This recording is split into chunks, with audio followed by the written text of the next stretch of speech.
Ralph S. Mouse. Chapter 9. The Surprise. The next morning, Mr. Tanner reported to Mrs. K, and Mrs. K reported to her class that no mice had been caught in Mr. Costa's trap. "Yay!" cheered Room 5. "I told you so," said Ralph from the mitten thumb, but no one heard him. Miss K wrote the proper form of a business letter instead of a friendly letter on the blackboard, because the class was not planning to write a friendly letter to the Cucaracha voice. The class set to work. Writing to the editor, explaining the story he published about the mouse exhibit was not true. If someone had trouble spelling a word, that a person asked Miss K about it. She then wrote the word on the blackboard in case someone else wanted to use it. Outrageous and ridiculous were the first words she wrote. She told Brad, "Yes, blockhead is one word, but you can't find a better way of expressing yourself?" Miss K promised personally to deliver the letters to the paper during lunch period. No matter how many people spoke to him that day, Ralph refused to come out of the mitten thumb, which fortunately already had an excellent peephole. He noticed Brad, who still had his arm in a sling, hand a note to Mrs. K, who handed it back to him with a nod and a big smile. He saw Ryan pass the note to Brad, and Brad pass the note back. Quite a busy bunch, thought Ralph. He was bored and much too warm, but he refused to give in to anyone the satisfaction of seeing him in his glass prison. With the long, miserable day ended, Ralph found himself being pulled out of the mitten by Ryan. "Come on, fella, you're going back to the inn," he said. "And face all my relatives without my motorcycle?" squeaked Ralph. "No, thank you." "Relax, you can't live at a school forever," said Ryan through his teeth, as he tried not to move his lips. "Trust me, everything is going to be all right. You'll see." Because Ryan kept his hand closed around him, Ralph had no choice. He had to trust Ryan, unless he bit him instead. He decided against doing so, because Miss K said hurting people did not solve anything. Ryan shoved Ralph into his parka pocket and closed the zipper all the way. Even so, Ralph was aware that something unusual was happening. Brad got on the school bus with Ryan after saying to the driver, "Here's my note from home."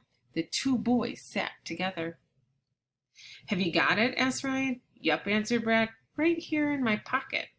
"Got what?" Ralph wondered. "The remains of my motorcycle?" "I always wanted to ride on the school bus," said Brad. "And I've always wanted to ride on a tow truck," said Ryan. "That's easy," said Brad. "My dad will give you a ride. He gets lots of calls your way when the roads are icy, and he pulls lots of cars out of the snowbanks. Besides, it's good this time. Business is good this time of year."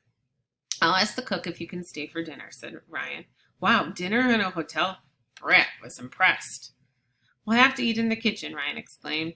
"And since the hotel's got a microwave oven, sometimes the plates are hot and the food isn't." "That's okay," said Brad. "My dad cooks mostly hamburgers and opens cans of beans." Then, lest Ryan think of his disloyalty to his father, he added, "My dad makes good hamburgers, and on Sunday he cooks a good steak. Sometimes if he's really busy, I get my own supper. Then I have hot dogs." "You mean you stay alone?" said Ryan. "I have Arfie with me," said Brad. "I wish I could get to stay alone with a dog," said Ryan. "I'm tired of hearing the waitress tell the cook that the guests are complaining because the food isn't hot enough." Ralph resented being imprisoned by a zipper, and the conversation was boring because it was not about him. He thought about biting his way out, but he did not like the taste of nylon. Besides, the school bus was not a good place to hide. When the two boys got off the bus, Ralph heard their feet crunch in the snow.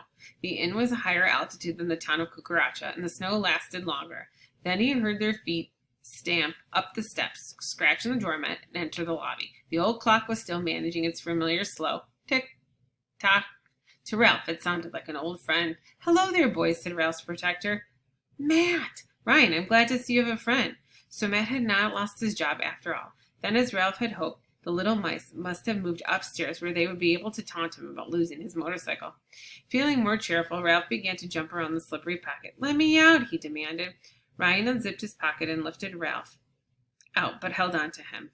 How good the lobby looked. The fire had still burned in the old stone fireplace, and the grandfather clock and the television set were right where they had always been. One thing was different. The lobby was neater than Ralph remembered it. Ashtrays were clean and old magazines arranged neatly on tables. The desk clerk ignored the boys and did not stop to remove their jackets, but they knelt in front of the clock. "Do you think it will fit?" Ryan asked Brad. "We'll see in a second." Brad pulled something out of his pocket. "Wow, a Laser XL7, just like you said." breathed Ryan, as Brad set the miniature sports car on the floor and pushed it carefully through the biggest part of the arch at the bottom of the clock. The car was low enough, if it maneuvered by a skillful driver, to slip through. See that, Ralph?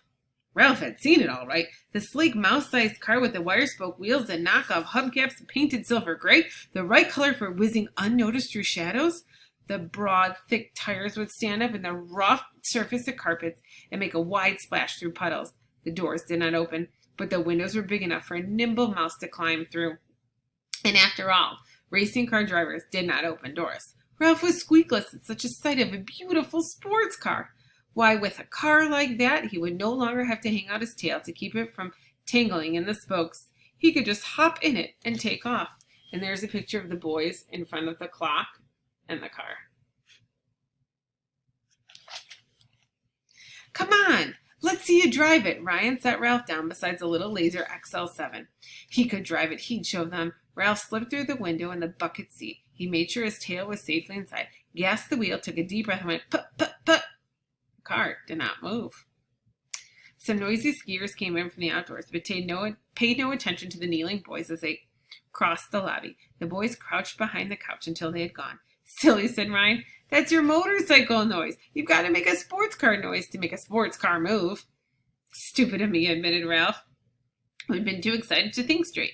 He took another deep breath, made his voice in a low, squeaky voice, as a squeaky voice could go, and went vroom, vroom. The Laser began to roll across the floor. Ralph was driving. He was actually driving his beautiful sports car. He drove it straight into the leg of a couch, where it stopped. Ralph roomed again. The car did not budge. Matt, who joined the boys to watch, asked, Hey, how's the little fella going to back up? Silence. No one thought of that problem. Ryan's mother stepped out of the elevator. Hello, Ryan, she said with a smile. Is this your new friend? Yes, this is Brad, answered Ryan, with his hand on the Laser XL7 so his mother would not see Ralph. Hi! Brad was unexpectedly shy. I'm glad you can come home with Ryan, said Mrs. Bramble. What are you boys doing? Playing with a little car, said Ryan. Playing quietly, said Mrs. Bramble. And if the manager appears, you'd better get out to our cottage, or perhaps you could show Brad around. He might like to see the kitchen. With that advice, she went off to make sure the maids had cleaned the ground floor and the bedrooms properly. Brad sat back on his heels. Your mom sure is nice, he agreed. Yeah, agreed Ryan. His thoughts on Ralph's problem. Vroom, vroom, vroom. Ralph made a noise like a racing motor. The car did not move. What we need is your dad's tow truck, remarked Ryan. Ralph found the boys' laughter most annoying. I know, said Brad. If going vroom makes the car go forward, maybe saying vroom backwards would make it back up? Morv. Morv. Ryan tried out the sound. It's hard to say, but if it works, that's okay. Backing a car is slower than going forward. Try it, Ralph. Morv. The car inched away from the leg of the couch. Morv. The car was free. Vroom. Ralph drove off in a wide circle and returned to his friends. Do I get to keep it? He asked. It's all yours, said Brad, to make up for your broken motorcycle. Don't you need it? Asked Ralph, unable to believe that anyone would give him such a car. Not anymore, Brad told him. Not since I have a BMX. Ralph was speechless with joy. He ran his paw lovingly over the dashboard to his very own car. Wait till your relatives see you riding around in a Laser XL7, remarked Matt. Ralph leaned out the driver's window. What do you mean? He asked. I thought they all moved back upstairs. Most of them did, said Matt, but a few of your outdoor relatives... Sorry, guys.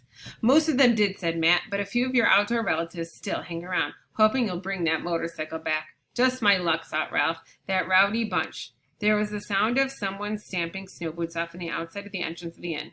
Matt hastily returned to his chair by the front door, while Ralph quickly and skillfully drove his car under the clock. The boots turned out and belonged to not a guest, but to a man delivering the cucaracha voice. He shoved the papers into the rack and hurried out. Matt removed the copy of the newspaper, put on his spectacles, and read the headlines. Then something at the bottom of the front page caught his eye.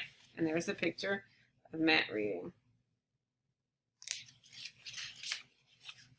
Say, do you boys know anything about a Miss Heidi Nuckenbecker down at Sneed, he asked. Yeah, she's our teacher. The two boys rushed over to Matt to see what the paper said about Miss K. Ralph climbed out of his car. He found that bits of his old nest still remained under the clock, with a shred of Kleenex. He began with loving care to polish away the boy's fingerprints. As he polished, he listened while Matt read aloud from the voice. Retraction, it says here above the picture, said Matt. What's retraction? Asked Brad.